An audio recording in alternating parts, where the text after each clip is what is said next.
how to find recently watched videos on Facebook. Hello everyone, I am Bishaka and welcome to our channel. Now let's get right into the tutorial.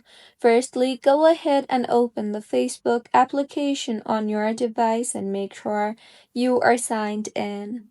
Now, tap on the Reels option from the bottom tab of your screen, and in the top right of your screen, you will see your profile icon. Tap on that, and now you will be led to your library. Here you will be able to view reels such as the reel that you have liked, you have shared, you have watched. So in order to find your recently watched videos, simply tap on the watched reels option you see there, and now in the interface that you will be led to, you will be able to view all the recently watched reels.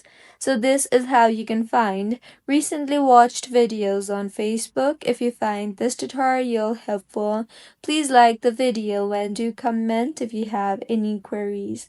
Also, do subscribe to our channel for more helpful tutorials like this.